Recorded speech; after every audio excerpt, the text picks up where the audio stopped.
Alright, so this is going to be a bit challenging doing it over here, but okay. Bismillah ar-Rahman ar-Rahim, alhamdulillahi rabbil alameen, wassalatu wassalamu ala sayyidina wa habibina Muhammadin wa ala alihi wa sahbihi ajma'een.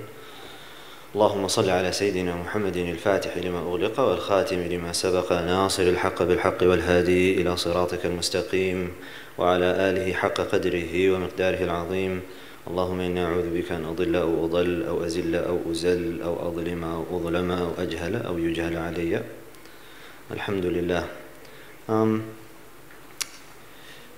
Initially, the intention of having me come up and speak was really to try to bring together this idea of how does addiction and mental health influence the brain and how does it impact synaptic plasticity. And maybe some of you might be excited to hear about, the dopaminergic connections in the neurons and the stimulation and how that really drives your behavior. And I'm just not going to address any of that stuff.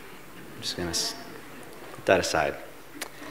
And I think after you hear this, you'll be kind of confused to know that my interest after my MD is done is to go into the GP land and to focus on mental health, to make that kind of my subspecialty in GP work. But what I'm going to say right now is going to confuse you. Like, how is he going to do this, given what he says about it? One of the things that was mentioned earlier was that we need to be action-focused. We need to get our hands dirty, if you will. But before we do anything, our scholars will tell you that you have to first know what it is that you're going to be doing. Imam al-Bukhari starts off, he has a chapter, he has a bab, he has a section in his Sahih, in his collection, on the chapter of knowledge. He has a section that says, Babul ilmi qabla al-qawli wal-amal. The section of knowledge before you say anything or do anything. There's a verse that always gives me pause. No matter how many times I go across it, no matter how many times I recite it, I always find myself pausing. It's actually two verses. The first one is from Surah Al-Baqarah, where Allah subhanahu wa ta'ala tells us, كُنْتُمْ خَيْرَ أُمَّةٍ أُخْرِجَتْ لِلنَّاسِ. No, Surah Al-Baqarah says, وَكَذَلِكَ جَعَلْنَاكُمُ أُمَّةً وَسَطًا لِتَكُونُوا شُهَدَاءَ عَلَى النَّاسِ وَيَكُونَ الرَّسُولُ عَلَيْكُمْ شَهِيدًا. Like so, we've made you a middle nation, so that you may bear witness upon the people, and so that the beloved sallallahu alaihi wasallam, the messenger, will be a witness upon you. He will testify against you if you go offline. And the other verses in Surah Ali Imran, where Allah subhanahu wa ta'ala tells us that كنتم خير أمة أخرجت للناس تأمرون بالمعروف وتنهون عن المنكر وتؤمنون بالله. So you were of the best. You were the best of nations. You were brought out for the people, in service for the people. The reason this gives me pause is because the language of the Quran is always the language of, this is the truth. And if you are an upholder of this truth, you need to testify to this truth and bear witness to it and tell people about it.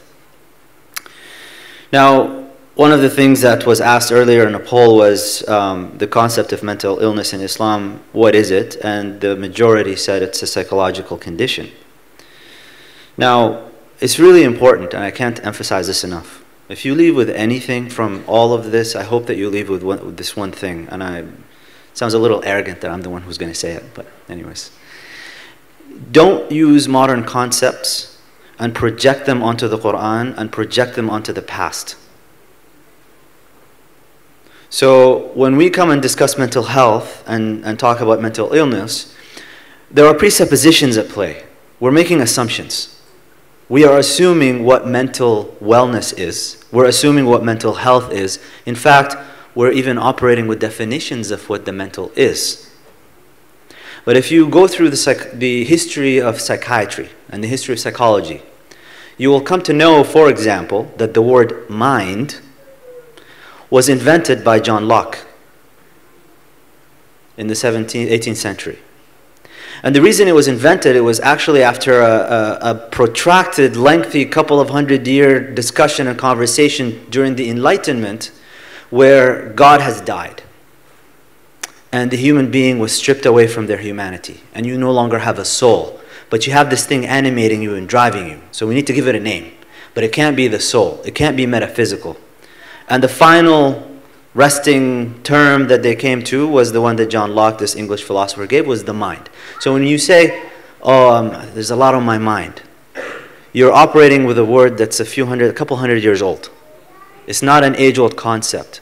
So when you hear that, for example, the companions, if they were to come to our era and look at what we're doing as Muslims, they would merely just recognize the prayer and the proclamation, La ilaha illallah Muhammadur Rasulullah sallallahu alayhi wa sallam, and maybe recognize that we have Ramadan and the rituals. They would recognize the rituals, but they're not going to recognize anything else.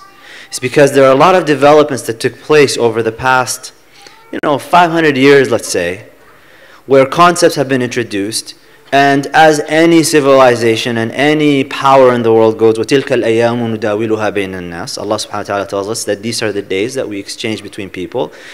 Muslim empire, Muslim civilization, it had its downfall, and so it came the rise of the Europeans. That's what we have right now. And the Europeans have their own ideas about what reality is and what constitutes reality. And so one of these ideas is philosophical naturalism. It's the idea that there is nothing.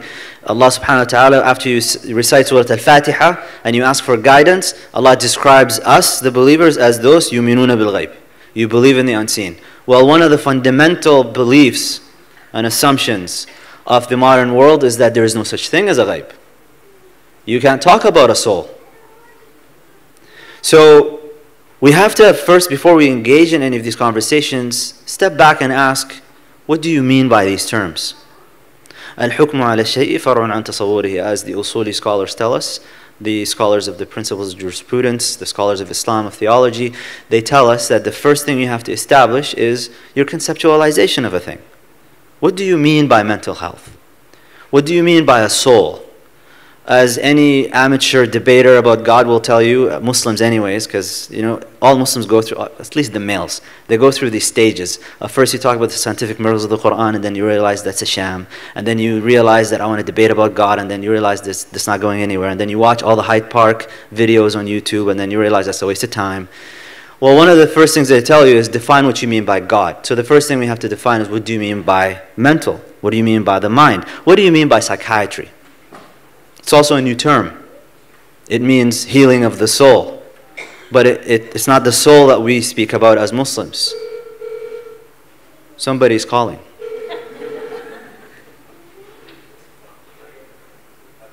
Are we good? So you have to question these things. Now, one of the most honest philosophers that discussed this was Friedrich Nietzsche. And Friedrich Nietzsche, and this is where the crux of this point is. Why do we have so many people? Because we can't talk about, let's question this and not recognize that there is real distress. People are having actual distress, mental distress. And how are they dealing with that? Society has changed. It has transformed ever since the Enlightenment. It has transformed ever since the Industrial Revolution and the advent of the nation state and the rise of individualism and narcissism and the introduction of the nuclear family and the collapse of the extended family. Society has changed in fundamental ways that human beings were not actually made for. Allah did not create us to be like this. Now, I'm just going to read a couple of passages, and if I may just take an extra couple of minutes of your time.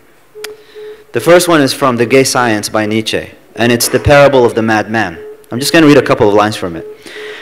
Have you ever heard of the madman who on a bright morning lighted a lantern and ran to the marketplace calling out unceasingly, I seek God, I seek God.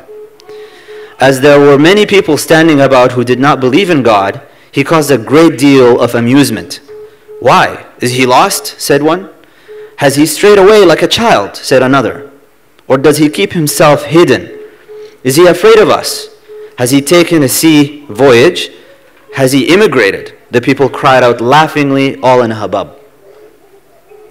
The insane man jumped into their midst and transfixed them with his glances. Where is God gone? He called out. I mean to tell you, we have killed him. You and I. We are all his murderers. But how have we done it? How were we able to drink up the sea? Who gave us the sponge to wipe away the whole horizon? Who did we do? What did we do when we loosened this earth from its sun? Whither does it now move? Whither do we move? Away from all suns?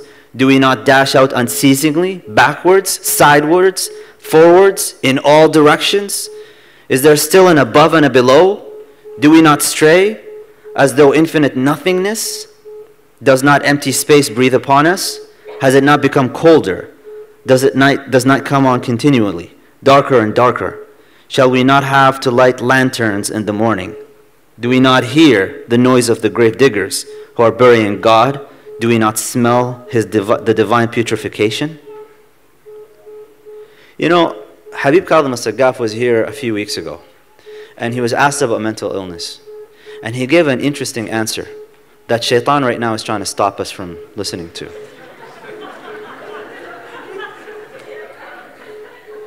This is time out. The answer that Habib Kadhim said, that the problems that people are experiencing today and the distress that they're having, and like Sister Anisa brought up the issue with the schools and stuff, said these things were not present for the people in the past. And if you go today in some traditional societies that are a little bit away from modernity, they don't experience any of this. They don't understand what people are going through.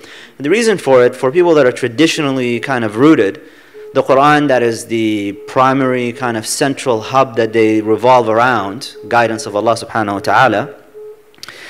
He said that the first verse that he quoted was from Surah Taha, where he says, وَمَنْ أَعْرَضَ عَنْ ذِكْرِي فَإِنَّ لَهُ مَعِيشَةً ضَنْكَ وَنَحْشُرُهُ يَوْمَ الْقِيَامَةِ أَعْمَى. Whoever departs away from my remembrance, they will have a very difficult life. And we will bring them onto the next day blind. And I'll finish off with Surah Al-Muddathir because I'm running a lot over time here, and maybe we'll discuss it more in the panel. As a commentary on Surah Al-Muddathir, just to show you mental health and how Allah subhanahu wa ta'ala deals with it in the Quran. In Surah Al-Ma'arij, Allah subhanahu wa ta'ala says, إِنَّ الْإِنسَانَ خُلِقَ هَلُوعًا. The human being was created in a state of anxiety. Subhanallah, you mentioned the Quran, shaitan flees away. إِنَّ الْإِنسَانَ خُلِقَ هَلُوعًا. The human being was created in a state of anxiety. إِذَا مَسَّهُ الشَّرُّ جَزُوعًا. When evil befalls them, they're in a state of, they're grieved, greatly grieved. وَإِذَا مَسَّهُ الْخَيْرُ مَنُوعًا. When they have good, they withhold. Why are you withholding? Because you're anxious about losing. That's why you don't give in charity. You're afraid of poverty. إِلَّا الْمُصَلِّينَ. Allah subhanahu wa ta'ala says there's an exception to this rule. I've created all human beings to be in the state of anxiety. But there is one exception. Those who are in a state of prayer. Musallin is a constant connection with Allah subhanahu wa ta'ala. الَّذِينَ هُمْ عَلَى صَلَاتِهِمْ دَائِمُونَ. Those who are constantly praying. وَالَّذِينَ فِي أَمْوَالِهِمْ حَقٌّ مَعْلُومٌ. When it comes to their wealth, their possessions, they know that there is a stipulated right for those who are in need. And modern psychology, they do these studies where they show you happiness is not in gathering things, it's in giving away things. The happiest people are the people that are just very generous. Seeing happiness in the eye of somebody else, that you've removed a burden from them. That's where you get happiness. لِلسَّائِلِ وَالْمَحْرُومِ. For those who beg and the one who's denied good. وَالَّذِينَ يُصَدِّقُونَ بِيَوْمِ الدِّينِ. You also believe in the day of reckoning. When it comes to, for those who are engaged in activism, they believe, Allah subhanahu wa ta'ala is describing this person, they believe in that there is a day of reckoning. In other words, justice is an all-encompassing term that's grander than just getting it here now. We can talk about white supremacy and the Islamophobia and all of that till we're blue in the face. But justice ultimately is going to be settled on the day of judgment, not here. We work towards it, that's one thing. But without stressing about it, because we know that there's a day of reckoning that's going to come. وَالَّذِينَ هُمْ مِنْ عَذَابِ رَبِّهِمْ مُشْفِقُونَ. And the only thing that these people fear is the punishment of their Lord. إِنَّ عَذَابَ رَبِّهِمْ غَيْرُ مَامُونَ. The punishment of their Lord is not, you're not going to be safe from it. Because you always have to ask yourself, am I sincere? Check with yourself. Do things with sincerity for the sake of Allah subhanahu wa ta'ala. Check your intentions. And then he says, وَالَّذِينَ هُمْ لِفُرُوجِهِمْ حَافِظُونَ. They also safeguard their private parts. The most miserable people are the people that are committing fornication and adultery, no matter how happy they may appear to you. إِلَّا عَلَى أَزْوَاجِهِمْ أَوْ مَا مَلَكَتْ أَيْمَانُهُمْ فَإِنَّهُمْ غَيْرُ مَلُومِينَ. Except if they fulfill their desires with their spouses, they're not going to be blamed for that. فَمَنِ ابْتَغَى وَرَاءَ ذَلِكَ فَأُولَٰئِكَ هُمُ الْعَادُونَ. Then the one who seeks outside of these parameters, They're the ones who are transgressing beyond the limits. وَالَّذِينَ هُمْ لِأَمَانَاتِهِمْ وَعَهْدِهِمْ رَاعُونَ. And those who are faithful to their trust and their covenant. وَالَّذِينَ هُمْ بِشَهَادَتِهِمْ قَائِمُونَ. And those who are upright in their testimonies. وَالَّذِينَ هُمْ عَلَى صَلَاتِهِمْ يُحَافِظُونَ أُولَٰئِكَ فِي جَنَّاتٍ مُكْرَمُونَ. And then Allah finishes all of that by saying, and those who are keeping guard of their prayer, they're the ones who are going to get into the garden. Because ultimate peace is not here. We're not utopian. We're realists as Muslims. So, in closing, there is an allure for neuroscience. And the way that we engage with these discussions as Muslims, unfortunately, assumes the truth of the claims and the suppositions being made by those who are in control of the narrative. Those who are in control of the narrative are basically atheists. They're materialists. They tell us, they educate us, they indoctrinate us into accepting what is a proper definition of mental health is, what is mental illness. Not that we reject distress, but we have to question the source of the distress. And oftentimes what they do is they give us band-aids. So you go to the doctor and you find out that a GP practice that has 30 or 40% of the patients that are coming through having some sort of a mental health care plan, 30 to 40%? Okay, something is wrong. And it's not the person. That's the other issue that materialism does. It points the finger at you and says, you're the problem. It's in your brain. Rather than this structure that we have set up, the idea that a school, you would put a bunch of kids who are all the same age in one classroom, set up after the prison system, mimicking the Industrial Revolution factories, and then the kids are acting out. No, the kids are normal. The system is corrupt. سبحانك اللهم وبحمدك أشهد أن لا إله إلا أنت أستغفرك وأتوب إليك.